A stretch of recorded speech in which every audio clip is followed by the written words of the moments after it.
All right. Testing sound. We have Custodes on the stream already. Welcome. Anybody can hear me. Let me know if you can hear me. All right. I think the sound is good. Nick Dingman, welcome. Black Ice, welcome as usual. All right, everybody, welcome to Canhammer TV. This is January 13th. This is Custodes Tactica episode 47, unit deep dive all into tanks. So, this was actually requested. I was going to do bikes next and fast attack, but somebody really wanted to do next episode on tanks, so we'll do tanks. It doesn't really matter what order we do it in. And actually, it was nice that we waited on the bikes since bikes got a point drop, so we can come back to that with that in mind. It would be a shame to do it and then the next day the points drop. That would have been really annoying. So anyway, so we're coming to talk about tanks tonight, and by tanks I mean the Land Raider, the Coronis, the Caladius tank, and the Palace. So we're going to try and cover all four of those tanks tonight, and we're going to see how it goes. The reason I postponed it from yesterday because I was not ready. It took me almost a full day to write my show notes because there's a lot to go through, and they are all kind of a little bit different. And so I wanted to make it as comprehensive as possible. So we postponed it. And also I happened to end up getting a really bad headache last night. So probably wouldn't have been a great show. Anyway, so we will be doing this tonight. Before we start, shout out to the Hammer Out Charity virtual Hammer Out Cancer virtual charity event, which is this weekend, starting in 2 days on Friday. Streaming all the way through Sunday. 2 streams. The first stream is on the Best in Faction Twitch channel, and the second stream will be right here on Canhammer. So they'll be hijacking our stream all weekend. So check it out. If you want to check it out, it's charityhammer.com for all the schedule, matchups, lists, and betting brackets for this amazing event. Do support and donate generously if you can. And I was going to commit to some commentating, but it turns out I can't. So I will be watching games here and there over the weekend on my own stream, which is kind of cool. But do check it out, charityhammer.com for the full schedule. Check it out. All right. So let's begin because we got a lot to cover. And I hope I've been as comprehensive as possible. And if you got questions and stuff, type it in the chat. There's a lot of questions on Discord we'll be going over as well, so should be a good episode.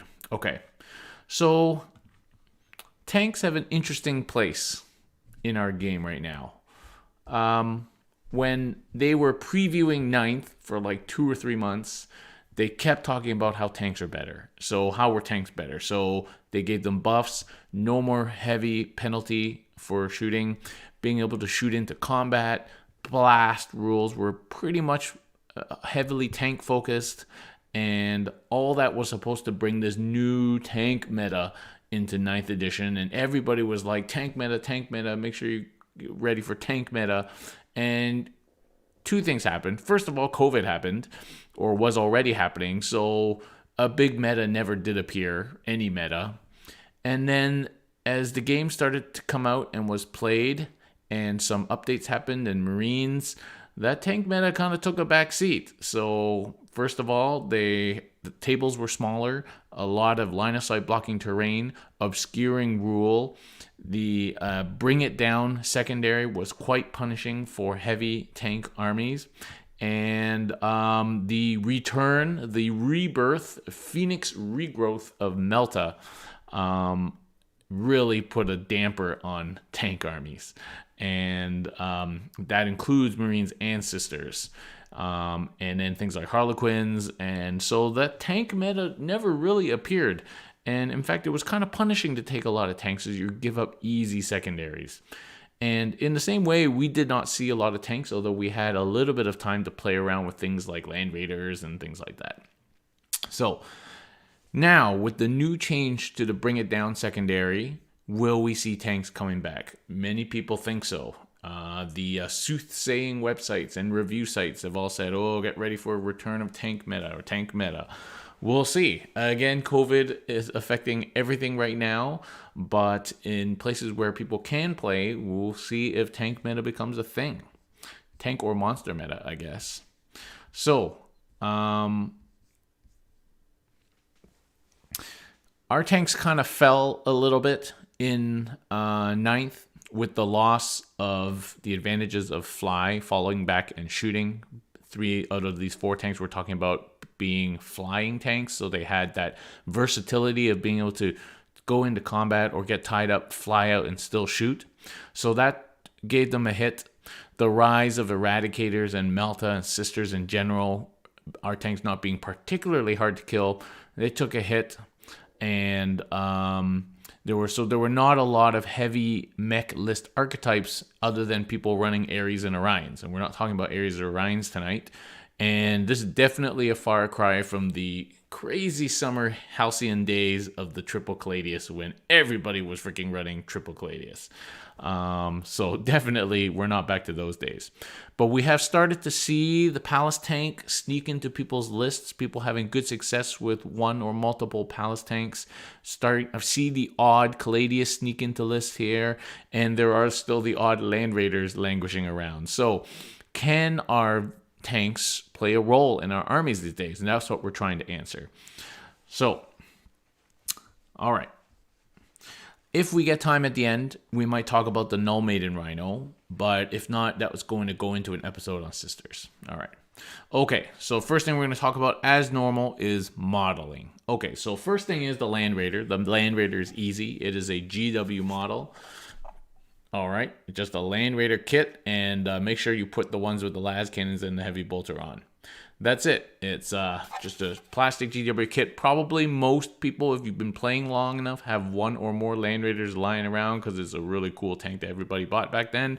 Don't go buy another Land Raider. Just convert it, spray it gold, same thing. Okay, easy to put together, super easy. Okay. So, traditionally, this seemed like a big tank. The Land Raider is traditionally a pretty big tank. There weren't a lot of tanks bigger than this. You had to go to like the Spartan or stuff like that to be bigger than the Land Raider. But really, the Land Raider is looking pretty small size these days. So, talking about modeling now, we go on to the Caladius tank, which, as you can see, is just as long as the Land Raider. It's almost as tall as the Land Raider. And it is just about as wide as the Land Raider. So, Land Raider's not that big anymore. And so the next tank is the Caladius tank, and all these tanks are now, of course, four-drilled. So now we got the Caladius tank, which is our kind of gunboat tank, okay? And the Caladius is a pretty easy model to put together. Just these side nacelles are complete chunks.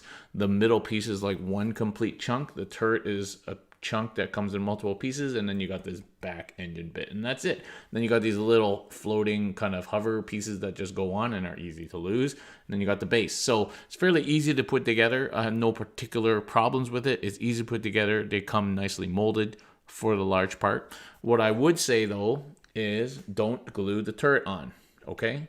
It's pretty nice. It just stays by itself and allows you to turn. You don't need magnets or anything, and then you can change the turret. Now, the problem with modeling the Caladius, of course, is that you have to buy it with either the accelerator turret or the storm cannon turret, okay? And they don't both come in the kit and you can swap around. These are separate turrets, and you can see they look quite different. And so if you want both turrets, technically you have to buy 2 tanks, which is super annoying. Especially when like the Telemon comes with arms that are separate. Like, why can't they just sell the turrets? Anyway, that's the way it is. You could try and convert things up yourself, but that's what you are. 3D printing might get you past this turret thing. Who knows? Bits, eBay, stuff like that. Okay, but in any case, so we got the Caladius tank, fairly easy kit to put together, nice model. And then its smaller cousin is, of course, the Palace tank, which looks exactly like it, except it's a little bit smaller and it doesn't have a big turret. It's got this guns on the front, and it's much smaller. It's about the size of a Rhino. And but it's otherwise the same. It comes with the 2 nacelles, and it comes with the back chunk and the front chunk, and that's it. It's like 4 major pieces, and it doesn't even have the little hover things at the front. So it was a very easy model to put together and to paint. So there you go. Okay, and the Coronis I do not have. Funny story. So I actually found one secondhand at Red Dragon, and I actually bought it impulsively. It was still quite expensive, and I returned it the next day because I had buyer's remorse and I'm never going to use it. So I did not keep it, but it is a chunky beast. The Coronis is very large. It's probably, I would say, slightly bigger than like a Shadow Sword size, wide, fat, tall, and long. And otherwise kind of looks like a slightly chunkier Custodes tank. But yeah, it's a big model, that boy. It's a big model. Okay, obviously the Coronis costs moolah. These other Forge World, the Palace tank is not too bad. It's like 100 and something bucks. The Custodes tank costs more, obviously. The Land Invader is probably the cheapest of the three, being GW plastic. Okay, so the final thing we'll talk about modeling is the base. So when you get it, it comes with this gray disc, which fits into this plastic stub, which then fits into a hole in the bottom of the hull. And it works pretty well. And, you can just do that, or you can make your own base. So the thing to say, though, is remember the base literally does not matter for these models. You don't measure anything to the base. It doesn't count for anything. So you can do whatever you want to the base. And so I just put it on these clear plastic bases. So it looks pretty cool. All right, cool. All right, welcome, social studies teacher. All right. Okay, so let's get on to the good stuff. Okay, so first we're doing the same format as usual. So the first thing we talk about is role and keywords. Okay, so all of them are vehicles, obviously, and all the three grav tanks have fly keyword, and the Coronis and the Land Raider have transport keyword. All right, so this means, of course, they don't have any penalty for shooting, which they never had before anyway, because they all had Machine Spirit rule, which was fine, but Machine Spirit rule is now gone. So anyway, that's no real change for them. They did get an upgrade with 9th in that they can all shoot into combat with their weapons at a -1 to hit. So that's a nice added utility if you find yourself in combat, because now, of course, you can no longer fly and fall out and shoot, which was a big loss of productivity. Big loss, because that was one of the best, coolest ways to use your grav tanks was to shoot, fly in, tie something up, eat some Overwatch, next turn, fly out, shoot again. And so you can't do that anymore. So the transport and the transport keyword on the Land Raider and the Cronus is fine, but only the Cronus is a dedicated transport in terms of slots, whereas the Land Raider is heavy support, so it takes up heavy slot, which may or may not matter, but it can make a difference to list building. And the Custodes tank is also a heavy slot, and so when you're trying to match these and Telemons and things, that may become important. The Palace tank is, of course, fast attack slot, which didn't have too much competition with bikes being overpriced and Venatari not being that great. But now there's significant competition for fast attack slots with bikes and Venatari being really much better. And so you might run into troubles or having to run battalions or having to run outriders if you want to run a bunch of Palace tanks. So there's that. And more competition for fast attack slot now. And of course, as I said, Cronus is dedicated transport, so it doesn't conflict with anything. And it's probably the game's most hardcore dedicated transport. Okay. Finally, in terms of keywords, none of these vehicles are core. Well, we don't know if the Land Raider is going to be core. Highly unlikely because it's Codex. But the Forge World has been updated and there's no core keywords on these vehicles. So it's pretty unlikely the Land Raider is going to be core. And what this means, of course, is they very unlikely will be able to benefit from reroll auras from captains. And other things that we might get or get changed when we get our book. So that may have a significant impact on how good these tanks are. Being able to reroll ones to hit on these babies really makes them super reliable. Rerolling ones to wound 2 as well. So it would be a real hit to their offensive power. The other thing is we don't know if the Vexilla aura will be core or not so far. So who knows? But that would suck. The Dreadnought still gives a reroll 1 aura if you use a strat, so that's something to think about. But yeah, so the loss of core may be significant for these guys. Okay, let's go on to stats. So, Palace Tank, of course, 16-inch move. which is the fastest thing in our army other than the 2 flyers. It's got ballistic skill 2 like everybody in our army. It's T6, 8 wounds, okay, and 3 up save, 5 up invuln, and does not degrade because of course it's less than 10 wounds. So it's a nifty little profile, a fast little kind of cross between a skimmer and like a rhino.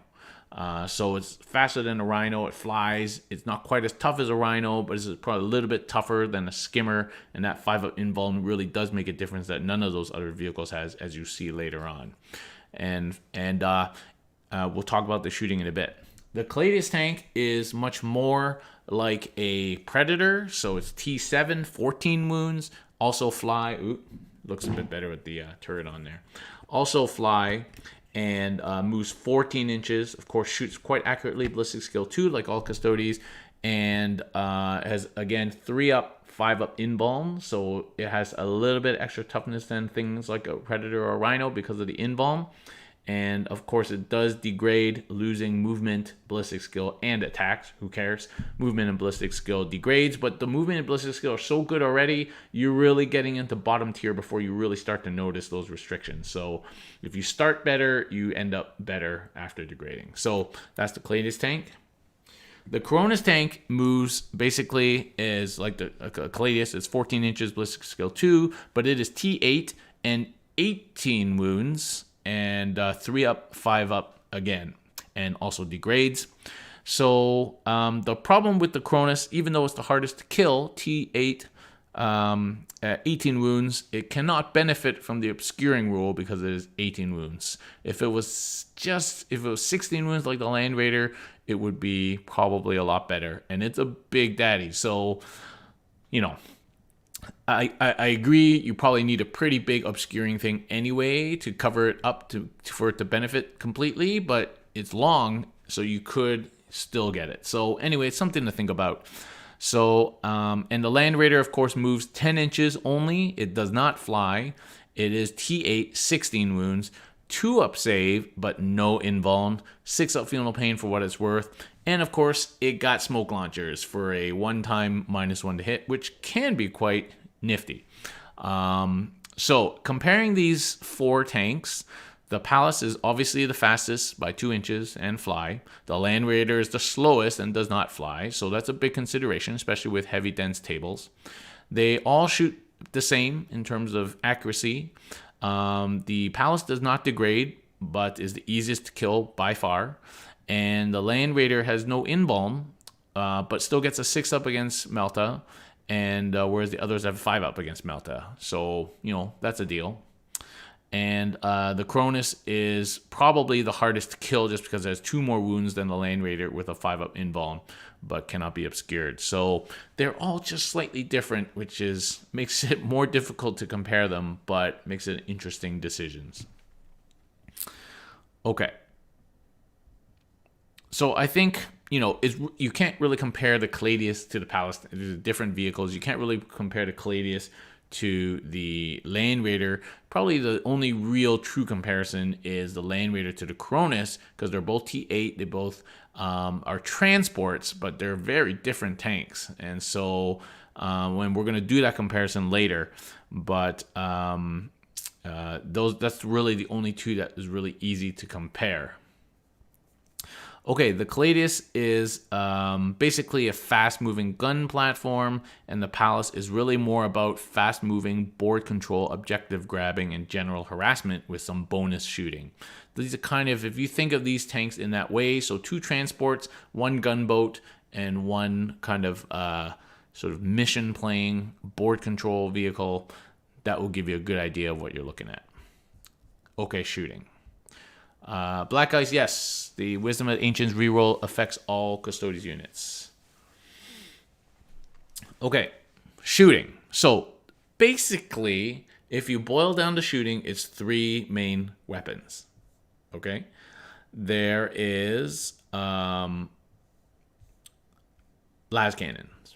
Then there's Iliastus, and then there's various forms of Arachnus Blaze. Okay, so las cannons. So the Land Raider is the one that has 4 las cannons on it.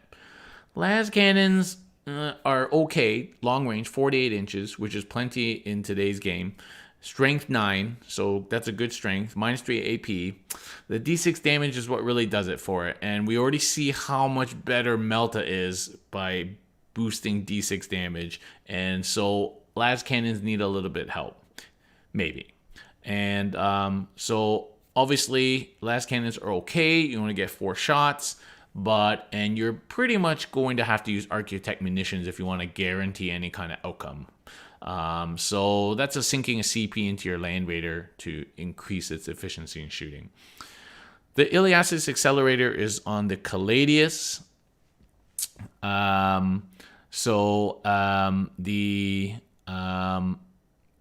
Iliasis on the Caladius is 8 shots at 60-inch range, so that is one of the longest range shooting weapons we have, other than the main gun on the Ares. And it still puts out 8 shots. It used to be so good, but now it's strength 7, minus 3 AP, flat 2 damage. And it used to be D3 damage. So it got a little bit worse, and then it got a little bit better, and it's kind of at a middle stage right now.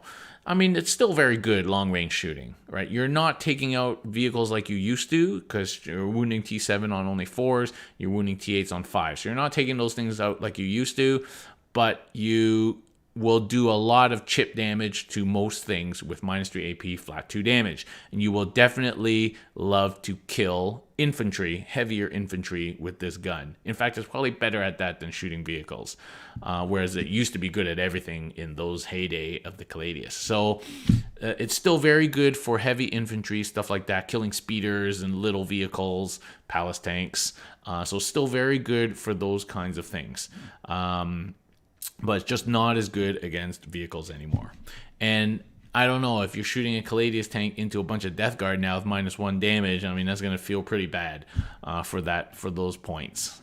But still, I mean, it's a 60-inch range on a 14-inch move flying platform. It's effective to get your shots where you need it. You can realize that when you play a Caladius and then you play a Telemon and you compare the two. Telemon often suffers from a lack of things to shoot. The Caladius is very rare for you to be able to outrun a Caladius, especially if you can sneak lines of sight with its the way that the tank is modeled. And so it probably still has some use, but it maybe is led up just by being so, like, Melta is really doing a number on it these days. So, and we'll talk about that in a bit. Okay, and then the other weapons on the other tanks is Arachnus Blaze Cannons. So basically, the Blaze Cannon has 2 shooting modes, beam and burst. Most of the time, you're going to be using it for the beam to shoot at vehicles. Less shots, but more power. But don't forget the burst. The burst is a little bit lackluster because of 1 damage. But it's good for small infantry if that's all you have left to shoot at.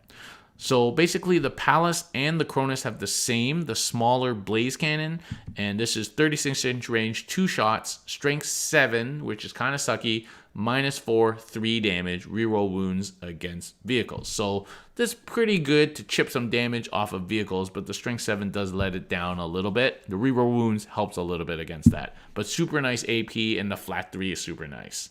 So the Cronus and the Pallas are both good at finishing off vehicles or just adding some damage from across the board on the other side with great mobility. As I said, the burst is not really that great, and you're probably not going to end up using that profile very often. And the Caladius, of course, can exchange its accelerator for the larger Blaze Cannon options.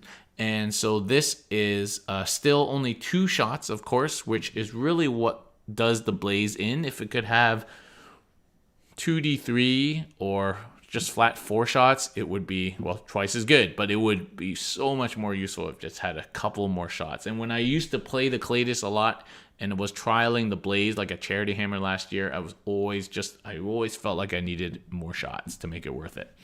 This 2 shots though, strength 9 minus 4, D3 plus 3 with reroll wounds against vehicles. So those 2 shots, especially if you have Trajan around, are going to do a bunch of damage.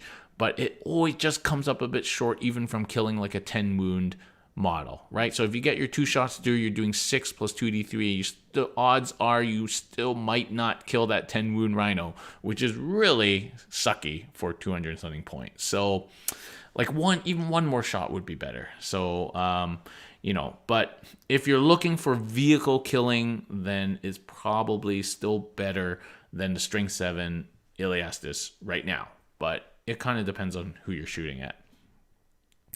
Okay, and then the other problem with 2 shots is they make like an invuln or something, and then you just you could possibly do nothing, which feels really bad. All right.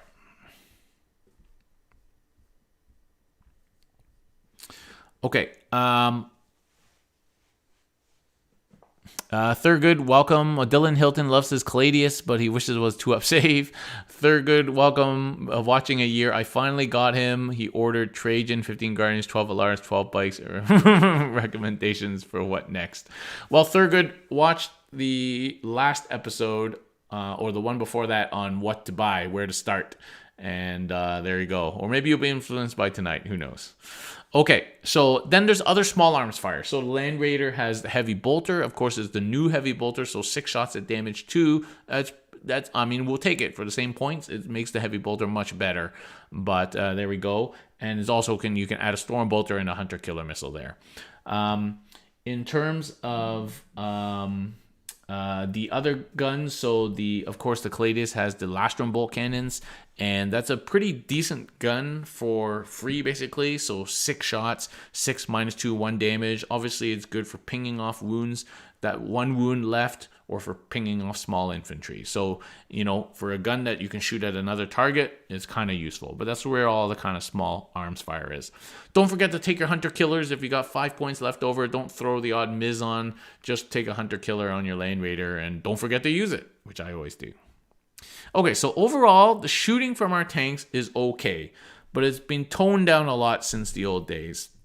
It's still probably the cheapest source we have for Strength 9, but this low number of shots across all of our tanks is the real killer. And with Archaeotech Stratagem, probably the Land Raider is the most reliable, with 4 las cannons potentially doing a bunch of damage. But it is definitely expensive. And the other Arachnists being toned down to Strength 7 really, really affects them, even with the reroll wounds. But they're all these tanks are really good guns to shoot infantry with, including the Blaze, although again, low number of shots. But so these are all great guns for shooting infantry, but we got lots of stuff to shoot infantry now. We probably don't need to invest in the tanks just to do that. And the mobility, though, is still very good, but I don't think you would invest in a Caladius tank just for something that's mobile, like you could take like a small unit of Venatari, probably just as good. So again, the mobility, while it was very nice before, fast moving and very shooty platforms, now the shootiness has been calmed down. We can get our mobility elsewhere. The Cronus, you're not taking a Cronus for its shooting. You're taking it for transport capacity. The bonus, the shooting is bonus.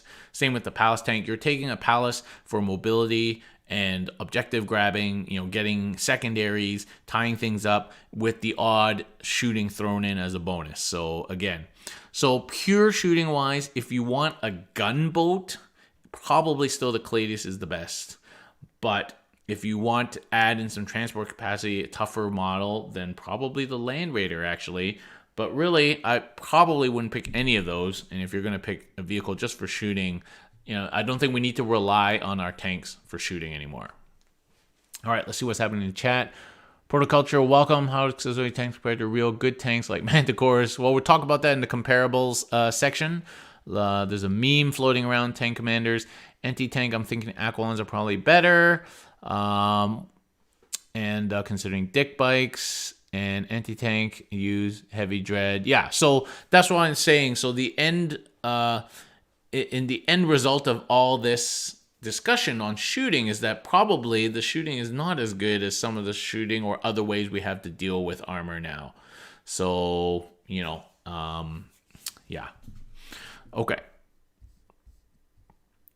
Okay, melee. So these are vehicles. There's no melee worth talking about. We'll keep going. Okay, abilities and rules. So first and foremost, none of the vehicles are OPSEC. So even if the Palace tank was OBSEC, that would be gross. But unfortunately, none of the vehicles are OBSEC, and as we already mentioned, core and stuff like that. So that's something you have to watch out for if you're using your vehicles to try and grab your objectives. So there have been significant changes in ninth to some of the rules. So obviously no more falling back and shooting on the flying tanks, which was a big knock to them, as we already talked about. And this probably affected the Custodes the most because it's a gunboat, and that really added to its utility, but that is gone. Shooting in combat, we had a -1. It's obviously good if you get the opportunity to do that, but maybe I would have preferred to be able to fall back and shoot instead. They also lost their grav kind of -2 to charge rule, as did all the marine tanks, and as of yet we don't have a replacement stratagem. I can't remember how many times that actually came in handy because people just learn not to charge your tank. So I don't know if that's a huge deal. I mean, it's the loss of a rule, but I don't think it's a huge deal. We'll see when the Codex comes out if there's a strat for that, which also affects Forge World tanks because, of course, things have been integrated now, so hopefully it will. All right, transport capacity. So your Land Raider carries 5 infantry. The Coronas carry 6. I mean, that 6th spot will mean you can take a 5-man unit and take a character. Sure. If that's what you want to do, then that might be significant for you, but otherwise it's not really a big deal. And of course, it doesn't matter if they're Venatari or whatever. It's just infantry for us. There's no jump pack stuff or anything like that. And then the lack of obscuring, obviously, for the Cronus is a big deal. If you just need something to carry your guys and get them anywhere on the table fast, then obviously the Cronus is going to do that much faster than the Land Raider. A, by being fly, and B, by moving faster. But generally, small tables, with the way deployment maps are worked out, the Land Raider generally gets you where you need to go. So, especially since you get the extra 3-inch move when you disembark. So I'm not sure that on the transport side, the extra 4 inches from the Cronus is that huge a deal, but it depends on how far you want to send your guys. Okay. And then the final question is, do we need transports? I don't really think we do. I mean, the table's a lot smaller. We got deep strike, we got outflanking, we got fast units like Venatari and bikes. We can advance. I don't really actually feel we need a transport, and we're pretty tough enough, and with enough terrain, you don't really need a transport just to hide in. So when your transports are like 250, 300 points, it's hard to justify that. It really is. So I would say we probably don't need that. Is being in a transport better than deep striking? Well, I mean, if you have to pay CP for deep striking, maybe, but then you have to pay for the transport. I guess it depends on where you want to deep strike. If you're aiming to deep strike deep, the transport won't get you there by the second turn, and then you're kind of just stuck. If you were going to deep strike in the middle of the table, either will do. Of course, deep strike, you're stuck with the 9-inch thing, unless you're going to homer, of course. Whereas transport, you can just get out, walk, and be in people's faces.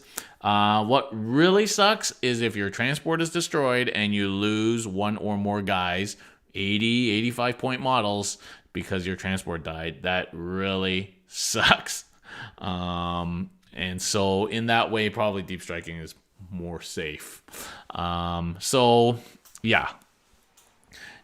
Blowing up really sucks. So that really sucks.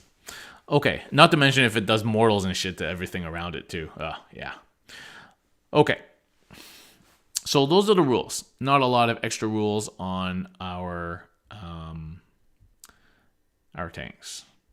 Oh yeah, and I guess the Land Raider still has Power the Machine Spirit. Power the Machine Spirit, which allows it to use one stratagem, which we'll talk about later. Okay, points. Land Raider is 300 points. It's cheaper than it used to be, but it's still 300 points. And if you want Hunter Killer, that's 5 points. Even the Storm Bolter is freaking 3 points. Now, I feel that this is still too high. 300 points for any transport is too high, and for Land Raider is too high. I think they're placing a lot of value here on 2-up save over the 3-up save, which on a vehicle, to be honest, is not a huge deal because, I mean, it's a huge deal for Land Raider because it doesn't have an invuln, but like who's making those 6-ups anyway? So I'd rather it have a 3-up save with a 5-up invuln than a 2-up no invuln. But, when things are hitting it with at least -3, -4 AP, like, it's not a big deal either way, but there's value to that, which they probably put on the 300 points. And also, I feel like las cannons cost too much, especially in the rebirth of Melta. Having D6 damage is just not great, and I think they overvalue las cannons. And so it's got 4 of them, which used to be like 100 points right there. So I think that's overpriced. And the gap between the Land Raider and the Cronus is too large for two things that are fairly similar. That takes us to the Cronus, which is 250 points. That also used to be more expensive. Now it's cheap.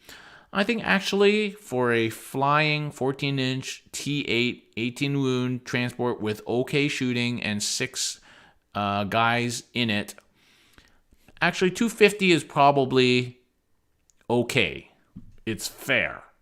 It's not good, but it's fair for what you're getting. It's just that there's no place in our army for that kind of model. We don't need it. So, But if you made it 200 points, would it be better? Maybe then. I mean, it's hard to know. We had to give it to us and let us see. But I think 250 actually for that model is fair. And if the Land Raider was 250, that would be very compelling. But yeah. And as I said, that gap, 300 to 250 between the Land Raider and the Cronus, is a big gap. Okay, so moving down the line, we have the Custodes, which is 225, and that's for either gun. And they used to be different. The Blaze used to be a lot more points than the Accelerator. So now it's all the same. It's all 225, which is fine. I still feel like the Custodes is a little bit too expensive in the game that we're playing now, in how easy it is to die now. And actually how it's shooting is okay, but not super good.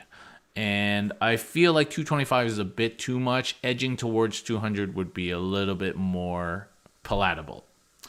But I think it's more or less fair, maybe a little bit too much. It just so happens that right now Melta is so good, and it's everywhere. And so it doesn't last long enough to get its value. But if you do play somewhere where there's not a lot of Melta, you may find a Custodes tank actually gives you a lot of long-lasting value deep into the game.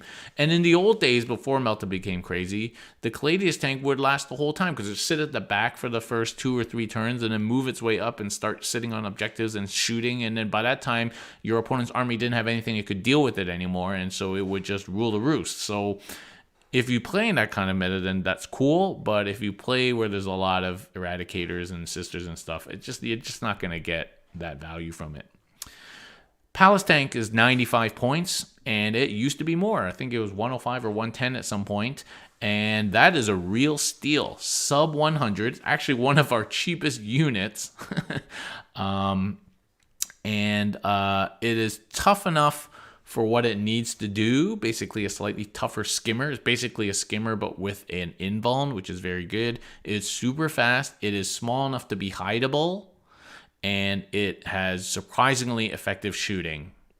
So I think actually at 95 points is very good.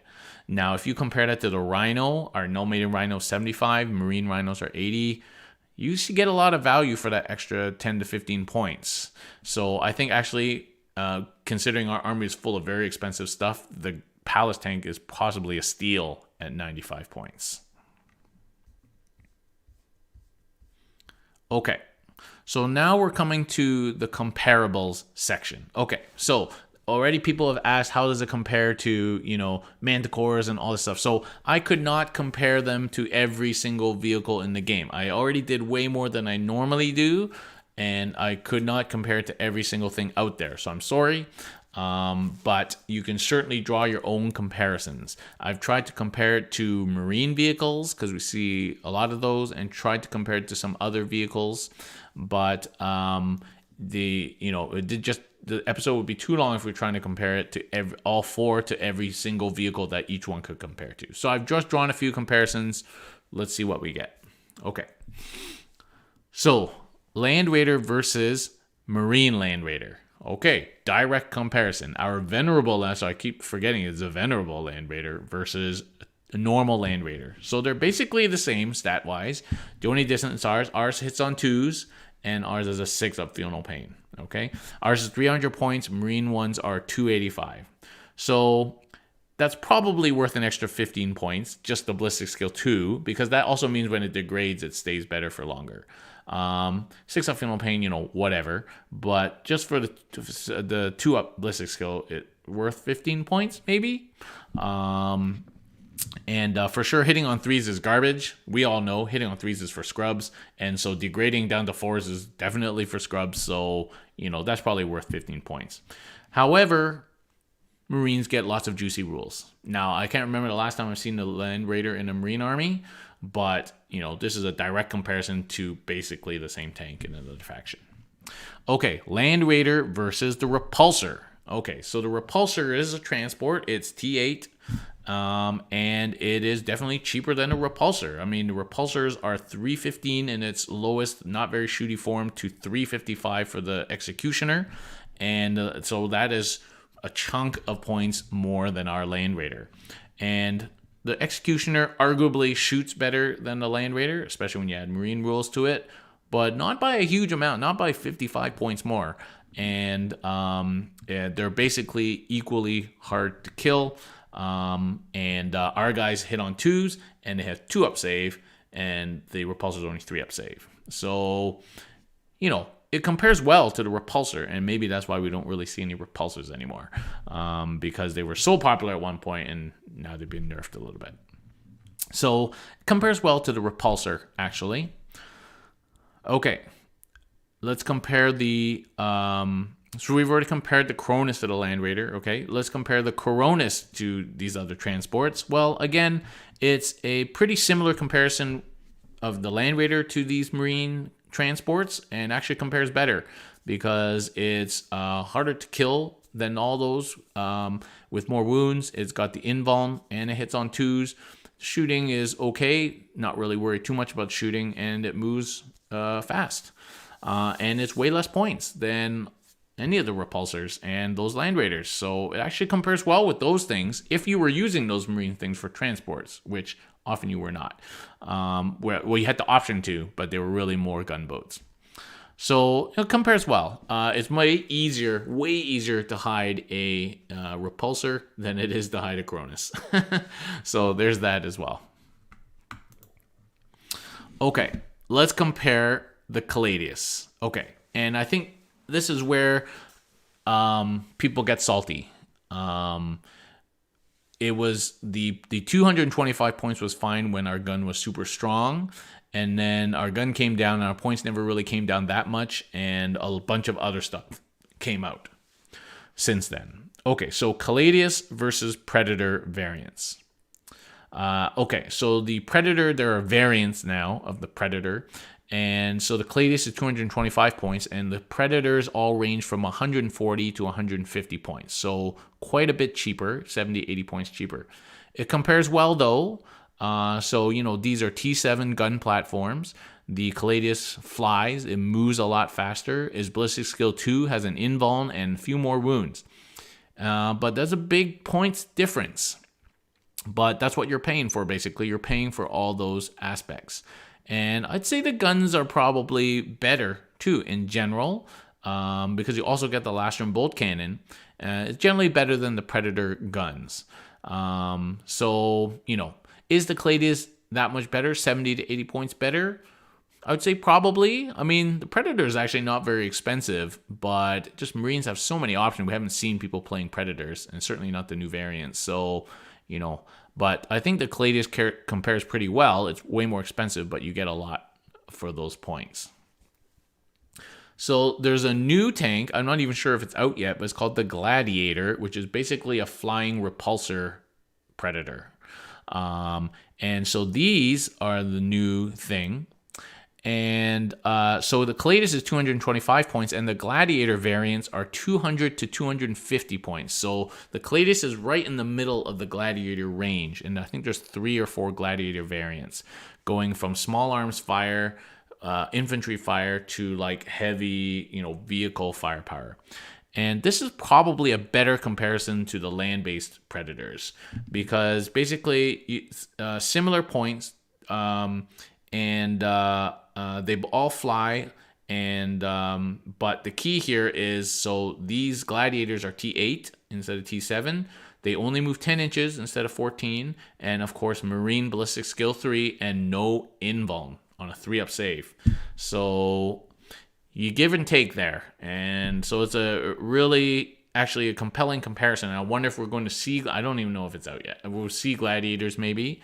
But, and the guns compare pretty well. The Lancer Laser Destroyer is pretty similar to the Arachnus Blaze Cannon, the strength 10, but of course hitting on 3s.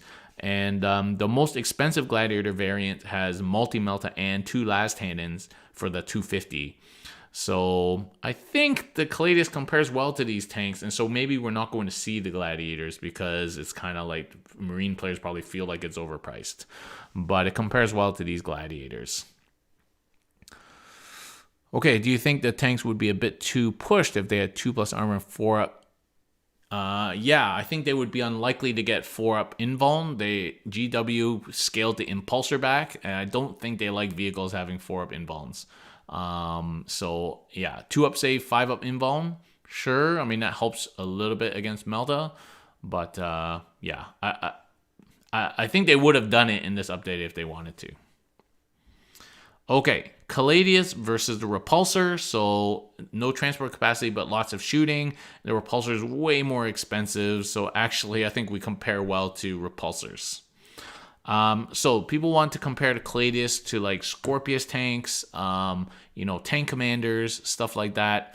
I think tank commanders, because the gun is like really good.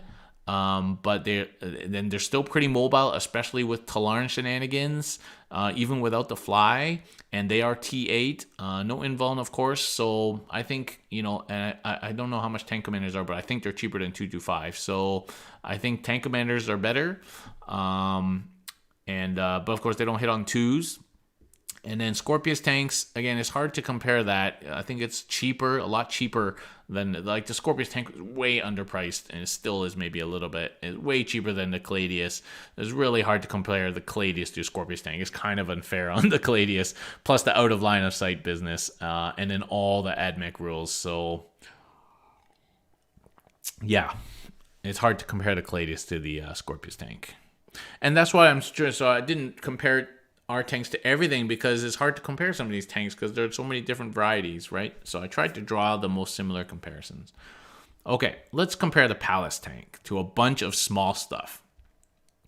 Okay, so Palace tank, comparing to a bunch of things which, granted, are transports. So, you pay for that transport capacity even if you don't use it. So maybe not fair comparison. But let's see, like, how many points do you think transport capacity is worth?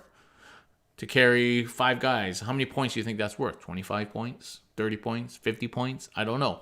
GW obviously feels they think how much transport capacity is worth, but, you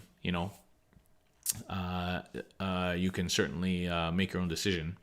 So Palace versus the No Maiden Rhino. No Maiden Rhino 75 points, and the Palace tank is 95. So, it's a pretty clear decision. Unless you need your Rhino to carry your sisters, you probably don't run No Maiden Rhinos. While I had great fun using my Rhinos, and they were definitely performed really well, if I had the points, I'd probably just use Palace tanks if I didn't need to carry my girls around. It's faster, it flies, it's a little bit less tough, but it's hideable, and definitely the shooting is more useful. So there's that comparison. Palace tank to a normal Marine Rhino, which is the same but 5 points more for some reason. And so it's the same comparison, basically. The poor Rhino really is not something that's being hardly seen ever. Maybe we'll see the Rhino come back. Who knows? They probably just want to get rid of it now, just like the Little Marines. Palace versus Razorbacks. So Razorbacks range anywhere from 110 to 125 points with decent guns. The Twin Assault Cannon is 125 points. So way back in the heyday of 8th with the Asbacks and Dark Angels parking lot, that's when the Asback took a beating with the assault cannons going up in price, and really we haven't seen Asback since then. And so it did not compare well for them, because I think the Palace is pretty good shooting and is way better than a Razorback. So yeah, it's just the Razorbacks are gone, and I don't think we're going to see those things come back again. So Palace versus the Impulsor. So the Impulsor was quite good. It was pretty cheap and had a 4-up invuln. As we were just discussing, I don't feel like GW wants any vehicles that have 4-up invuln natively. So they scaled it back. They made it a bit more expensive and scaled the invuln to a 5-up. So it's actually pretty comparable to the Palace tank now. Palace shoots better. Obviously, the Impulsor doesn't really have much in the way of guns unless you pay more points for it. And the Palace moves faster. The Impulsor is a bit harder to kill because it's T7, but similar, say, 3-up, 5-up invuln. And but it's 125, 30 points more than the Palace. So actually, I would take a Palace over an Impulsor. Of course, the Impulsor, again, transport capacity. So how much points do you pay for that? Probably that 30-point difference. But if a Palace tank could carry like 3 dudes in it, oh, it'd be so good. Then you could play a little MSU Palace tank spam because that would be so good. Palace bumper cars, but unfortunately, I don't actually know how they can fit one dude in here to drive it. So Okay, so the Palace compares well to the Impulsor actually, and actually we haven't seen many Impulsors recently. All right, so trying to compare the Palace to other small vehicles, flying things, skimmers. So Palace versus Landspeeder. So Palace is 95. Landspeeders with any kind of decent shooting like the Typhoon, 110 points. So more expensive than the Palace. And basically the Palace is tougher, ballistic skill 2, 5-up invuln, moves almost as fast and a couple more wounds. So again, with the new speeders that we're going to talk about coming out, I feel like all the old vehicles are getting phased out, so they're not going to be buffing land speeders. So Palaces compare very well to land speeders. The Palace tank versus the new Storm speeders, which I also think are not out yet, but these are the new kind of land speeders. They're like flying impulsors, basically, like slightly smaller impulsors with the dude sticking out the top. And so these things are 150 to 175 points each, so almost double the price of the Palace tank with various weapon options, but the ones that are similar to the Arachnus anti-vehicle options are the 170, 175 point Storm Speeders. So that's almost 2 Palace tanks, and definitely not worth 2 Palace tanks in shooting. They are shooting at ballistic skill 3, and they are tougher. They're 10 wounds, but they're still only T6, 3-up save, no invuln. So that couple of wounds probably doesn't make a huge difference. And they do degrade because they hit that 10 wound mark. So once you degrade them, they automatically are a lot worse. So I think the Palace compares very well to these new speeders that will eventually at some point be coming out. So again, very good comparison. Okay, other things. So this is just a rapid fire. Sisters, Immolators are 125, 145 with the multi-meltas. Palace is 95. Hellhounds, 110 points. Chimeras are only 65 points, but don't really do anything other than kind of like Rhinos. Torox Prime, it's a nice comparison, 115 points. The Scorpius, 100 points for the transport. I can't remember how much the Disintegrator is, but again, kind of difference in gunboat. Bloat drones, 130 points. Those freaking things are going to be obnoxious. Mephitic blight haulers, 140 points. Falcons, Eldar Falcons, 115 points. Wave serpents, 130 points. A lot harder to kill. Not as much shooting, I guess. Transport capacity, 130 points. Drukhari Raiders, only 85 points. Compare well. They're a lot bigger, harder to hide. Transport capacity, maybe similar or slightly less shooting, 85 points. Those are pretty good. They did well in the latest update. Venoms are only 65 points. Void Weavers, Harlequins, 90 points. Star Weavers, 80 points. Ridge Runners, GSC Ridge Runners, 70 points. Fast little mobile things with some las cannon shooting. So that's a good comparison there, 70 points. All in all, the Palace is pretty good at 95 points for what you need it to do, which is to fly around, be obnoxious, get you secondaries, and maybe shoot the odd thing. So, okay. Whew. All right. Okay, final comparison. 2 Palace tanks versus a Caladius. So 2 Palace tanks is 190 points, if my math is right. Caladius tank is 225. It is 16 wounds in total at T6 versus T7 14 wounds. So It's harder to kill a Custodes, but then you have 2 palace tanks to kill, and they're more hideable. I mean, the Custodes is not hard to hide, but it's hard to compare 1 model to 2 models. I mean, that's a hard comparison. Shooting wise, so 2 shots from the Blaze, only 2 shots from the big Blaze on the Custodes. So twice the amount of shooting, although the big Blaze on the Custodes is a lot better. Strength 9, -4, 3 plus D3. So there you go. So they're probably even. So I think if you want a similar output to the Custodes, if you're thinking of Blaze Custodes, that is, but you get 2 tanks for the price of 1 and a lot of mobility and flexibility, then yeah, I think 2 palace tanks versus a Custodes is a good choice. Of course, depends on fast attack slots. That's a consideration. 2 fast attack slots versus 1 heavy support. But I think that's a very favorable comparison of 2 palace tanks to a single Custodes tank. All right, now we're on to the section on strats. Okay, so in this section, of course, we go through stratagems that you might think about using on these guys, okay? So here we go. So a couple of questions in the chat. Are there any strats that could be invented to make tanks viable? I mean, sky's the limit, but that's a wish listing type of question.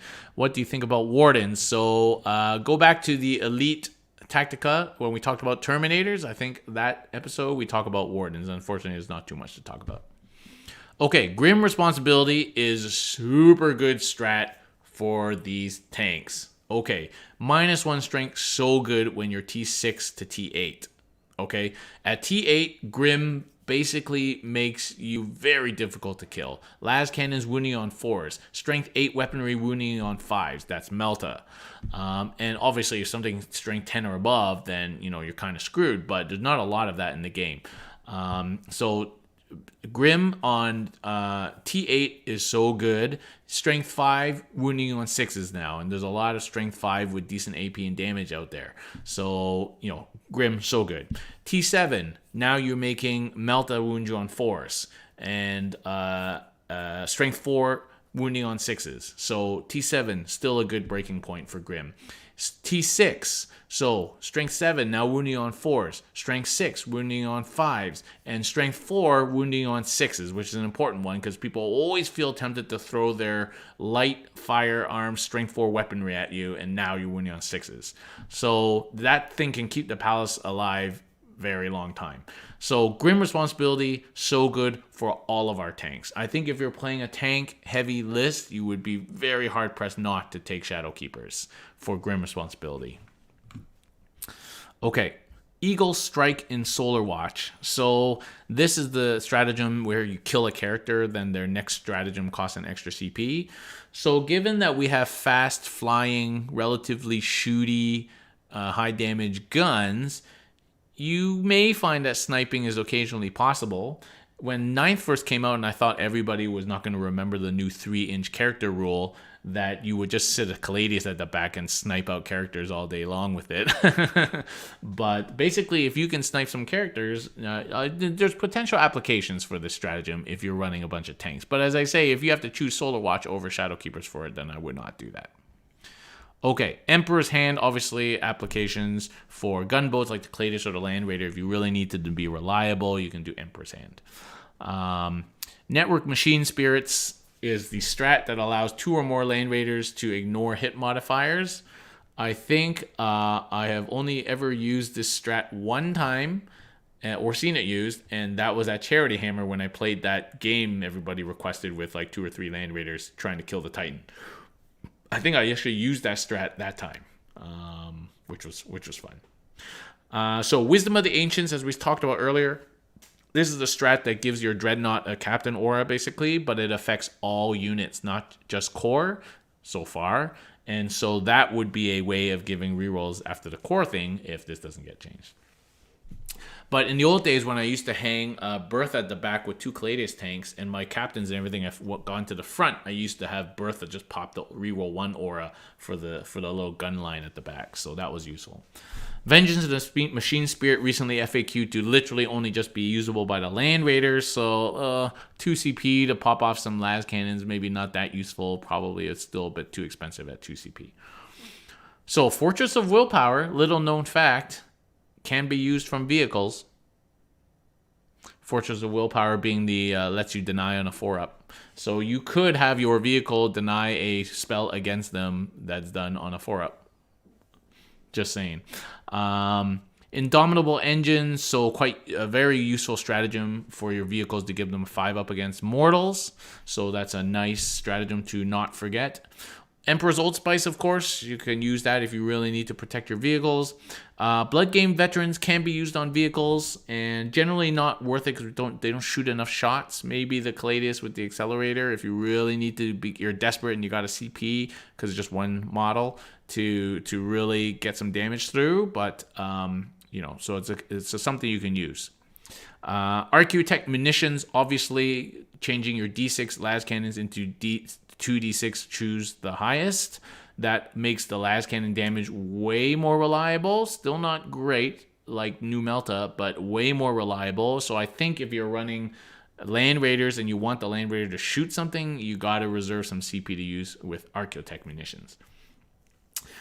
Interesting fact, Fraternity of Heroes says that, unit can heroically intervene. Does that mean the vehicles can heroically intervene, I guess? I don't know. I don't know why you would want to do that. Maybe useful for move blocking. If you intervene a Custodes tank across a gap, then you can't really go past that. So move blocking is nice that way. All right. So Nick Dingman, what would your thoughts on a transport-heavy army like running Orion, Coronas, Bikes, Deep Strikers to Beta Strike? I don't think you really need to do that, to be honest. You're just investing a lot of points into that. So, and the chat can chime in on that too. Okay, so lists and play strategies. Okay.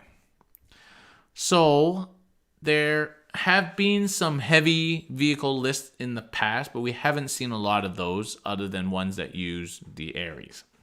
And initially with Bring It Down, playing a heavy vehicle list of vehicles that were not that hard to kill in the current game meant you were giving up 9 to 12 secondary points pretty easily, and maybe even points from things like Kill More, or whatever it's called. So we didn't see a lot of heavy mech lists. But now we're starting to see a bit more. And then also, the prevalence of Melta, Sisters, Marines really put a damper on tanks. So, but the Palace, with the toning down of Bring It Down, we can start to think about maybe spending points on vehicles, which is a good timing on this deep dive. And so I really think people should look at the Palace tank if they're thinking of vehicles. And one or more. And it brings you a lot of things without a lot of downside. Sure, some people argue you give up Kill More. Well, you have to kill multiple palaces or palace and something else. So it's not a reliable way of getting secondaries. It definitely doesn't give up Bring It Down anymore. They're just 1 point each. So, yeah. So what does it bring us? So it brings us a little bit of anti-vehicle shooting, which we do lack. Not a lot, but if you have multiple palace tanks, they could together bring down something important with good range.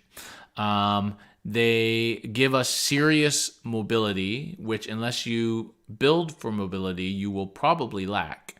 And so they give us that. It is fragile, but a very hideable vehicle. It can hold objectives, move block, eat some Overwatch, although most people really don't Overwatch these days, but and can just generally be quite obnoxious and harassing and demand to be dealt with. It helps us grab primary points and hold more a little bit easier, cover more table, help us to zone deep strikes, certainly helps us score things like engage on all fronts, maybe even things like line breaker. And it's just a great package for under 100 points, especially considering how expensive everything else is in our army. I mean, when something drops below 100 points, everyone's spamming it. Just look at Vexillas right now. And when I used the list with the Sisters and the Null Maiden Rhinos, I was super impressed by the rhinos. They would rarely be focused, and if they were, they would surprisingly survive with the little smoke launchers, and they would just go around, get onto objectives early, just to keep you in the game early, which is somewhere where we sometimes lack. It would get me engaged. It would tie up units, and many times I would have at least one rhino left at the end of the game doing something obnoxious, just because then they had the inability to take care of it later in the game. And so the palace could be the same thing. And so I can really see where that could be useful in today's game. Now we'll have to see. I mean, with vehicle meta returning, so will anti-vehicle even more than before. And so we might just see our palaces melting very quickly. So you have to see. The day of the triple Cladius is obviously gone. Is the day of the single Cladius gone? I think it depends on your meta. If you run in a meta with a lot of Melta, then probably you're not going to sink 225 points into a Caladius tank. As we said, maybe 2 Palace tanks is better. But if you don't have a lot of that, or if you can keep your tank away from Melta somehow, then a single Caladius sitting at the back can still do some decent work, especially with a reroll aura. It's still a better gunboat than a Telemon, and I think people have been disappointed by Telemon shooting in the past, and that's why they switched now, especially with the change to the fists, to a fist and a gun. And it's a better gunboat than a Telemon, and it has better range, and is super mobile, can always get line of sight, cheeky little hull sticking out lines of sight, and as the game goes on, as your opponent's capacity to kill it decreases, you can then move it up and be just as obnoxious as the Palace tank, sitting on your objective for you, running into things, move blocking, sniping characters. It can be super obnoxious that way. So I think the Palace still has a role, a single Palace, if you play in a meta where it's not going to die instantly. So I think that's something to consider if you're in that kind of area.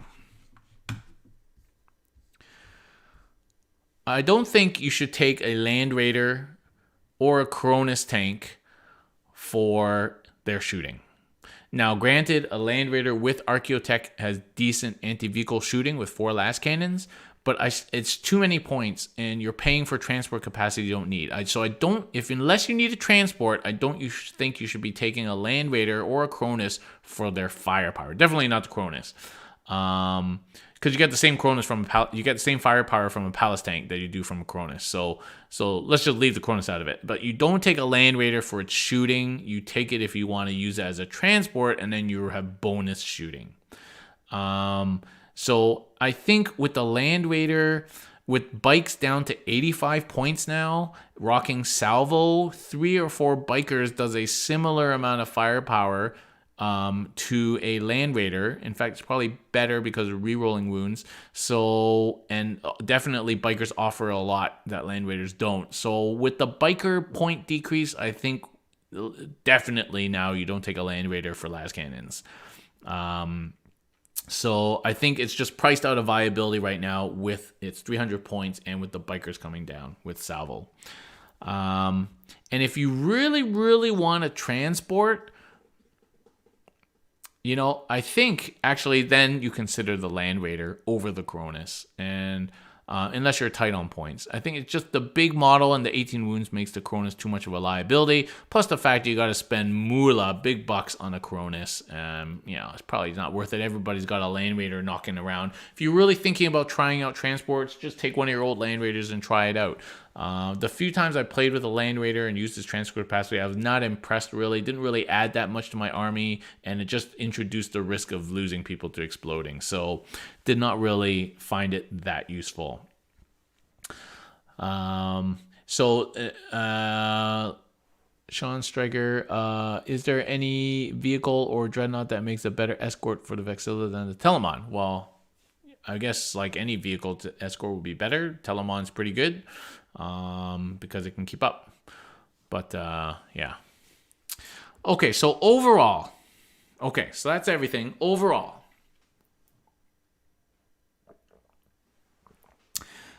I think the Palace is the clear winner out of all our tanks for its role.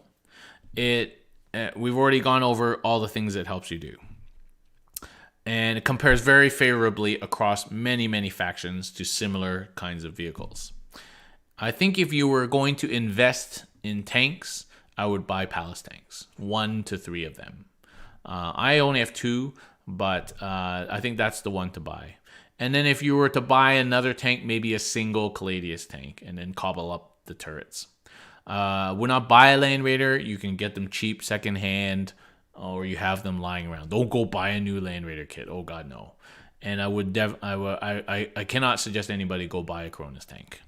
And that's it, really. Okay, questions in the chat. I'm gonna go to Discord as well. Voice is going, but we'll try and finish this off.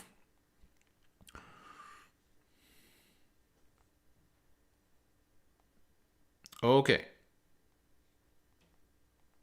A lot of questions. Okay, what can be done to Land Raiders to make them viable? Well, I think you gotta make them cheaper.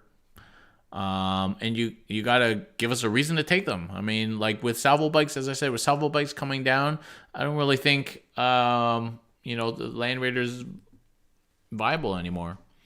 What can be done to the Coronas to make it viable? Drop 2 wounds. It's just such a big chunky tank. Like even if you drop 2 wounds, it's still gonna be hard to hide it. So yeah, I think the same problems would plague the Land Raider plague the Cronus tank. Cladius, which gun is better in most cases? I think that it really depends on what you're shooting. Land Raider outside of Shadow Keepers.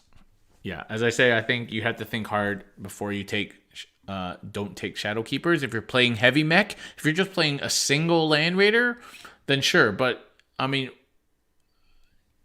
if you shouldn't need to bring a Land Raider to provide line of sight blocking. Okay, if you do, then you need to fix the tables that you're playing on. Yeah. Okay, let's go to the chat for a couple. So, how do you think Palace compares to a Warglaive? I have to remind me what a Warglaive does. I can't remember. 6 las cannons for 250 with no transport capacity. Is that what a Warglaive does? I don't know. I mean, you can't compare a Palace at 95 points to something that's 250 points. What model is the Palace tank? Snoop, it's this one. Pallas. Pallas Grav Attack. Pallas Grav Attack. It's the little Caladius. It's on Forge World. Do you think the Caladius should go back to having Accelerator Strength 8? Sure. I doubt they're going to buff the Caladius again because they don't want to see that shit happen again. And people would cry about it. So I don't think that's going to happen. Forge World, 140 over 95, D3 shots at 30-inch Melta. So, sure. I mean, that's 50 extra points, and I don't know how fast it moves. Like, you'll have to send me some stats offline in Protoculture. Are Palace worth the potential liability of missing Grind Them Down? I've not been playing Grind Them Down much, to be honest. In terms of giving up Grind Them Down, I guess it's possible, but I don't know lots of people who choose to pick Grind Them Down against Custodes. It's just like a mental thing. So was the 10-point drop in the Palace worth losing Grav Backwash? Yes. I can't remember hardly any times that people actually made a difference, the -2 rule. So who's running Caladius at the moment? How are they doing if they die? What is killing them? Yeah, Melta's killing them. How often are you seeing T8 plus targets when running Caladius? Well, I mean, haven't really run Caladius much, but usually, so I think if you're going to run the Caladius these days, unless we start to see a lot of vehicles come back, I think the Accelerator is actually better because of number of shots. And when I tried to switch to the Blaze, that was the problem, is the 2 shots. Like, it's just not enough to do anything. Okay. Would the Coronas be interesting if we could guarantee no casualties? I don't know. I don't think so. Is there a sweet spot in number of tanks in a list?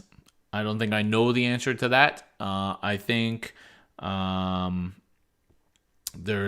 don't think there's particular synergy in taking multiple. It's just if you want multiple, then that's what you get.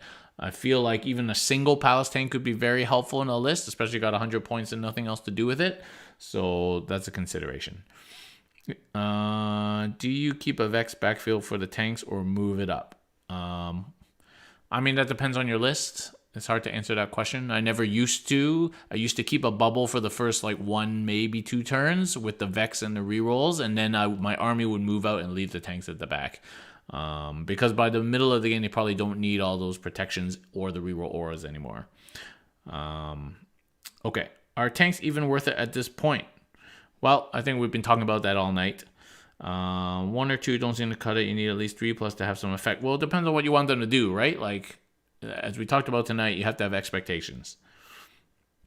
What's the point of taking a tank anymore? Well, you don't have to. You don't have to. With the change to first, like first turn thing, is having punishing alpha strike capability with long enough range important? I don't know, because you can't guarantee that you're going to get the alpha strike, right? So, and so I don't think it's either important or not important. I think you don't change the way you play based on that. Would you rather 2 palace or Custodes? So we answered that. Would you go Outrider to get 3 additional palace? No, I don't think I'd drop 3 CP for that. I think I'm already running a battalion, so the palace will just fit into that. Purchasing a vehicle as a squatting, make them more useful as they would take less slots. Yeah, I guess if you could buy 3 palace as a single slot, then that would obviously be probably better than buying 3 separate palaces, 3 slots, but I don't think that's going to happen. Should the palace be thought of as distraction and objective unit? Yeah.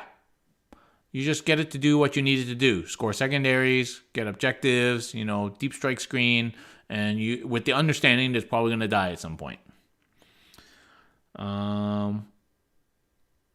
For people having success with Land Raider, anybody having success with Land Raider can answer this question. What does your opponent's meta look like? Yeah. Okay, would you prefer 2 Custodes or an Ares? Probably an Ares. When are you running dual Land Raider meme list? I don't think I'm running that anytime soon. I only have 1 Land Raider anyway. And I'm not buying another one. Who would you build living in a non-Forge world? How would you build living in a non-Forge world meta? Well, you should get them to change the meta because there's really no reason for that.